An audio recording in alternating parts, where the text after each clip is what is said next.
মধ্যপ্রাচ্যে যুদ্ধের জেরে জ্বালানি সরবরাহ বিঘ্নিত হওয়ার শঙ্কায় আজও রাজধানীর ফিলিং স্টেশনগুলোতে যানবাহনের দীর্ঘ লাইন।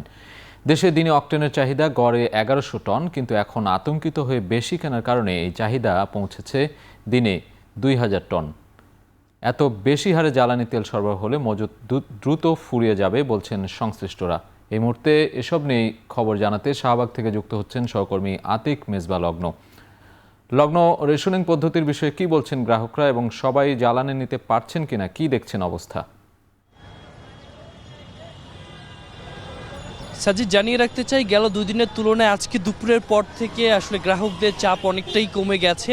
যে লম্বা সারি ছিল, আমি যে পাম্পটিতে রয়েছি শাহবাগ থেকে হাতিরপুল অবধি লাইন চলে গিয়েছিল, সেই লাইন কিন্তু এখন কমে গেছে। কিছুক্ষণ আগে আমরা গ্রাহকদের সাথে কথা বলেছে গেল কয়েকদিনের তুলনায় আজকে একটু ভোগান্তি কম হচ্ছে, অর্থাৎ আজকে তারা নির্বিঘ্নে জ্বালানি সংগ্রহ করতে পারছেন। একই সাথে আসলে যারা বিপণনের সাথে যুক্ত রয়েছেন বা তেল সরবরাহের সাথে যারা যুক্ত রয়েছেন তাদের সাথে আমরা কথা বলেছি।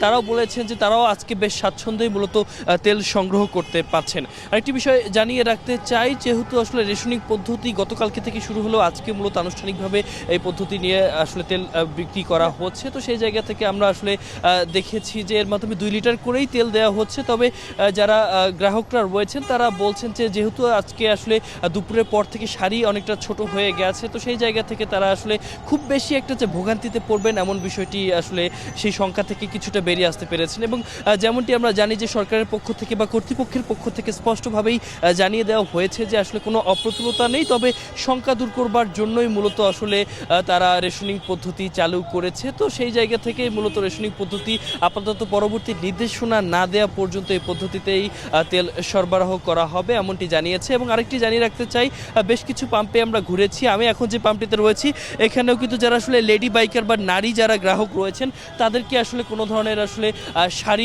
সারিতে দাঁড়াতে হচ্ছে না, বরঞ্চ তারা নির্বিঘ্নেই আসলে তেল সংগ্রহ করতে পারছেন। নারীদের জন্য আসলে একটি বিশেষ সুবিধা রেখেছে এই পাম্পটিতে। তো সাজিদ, এই ছিল আমার এখান থেকে সর্বশেষ।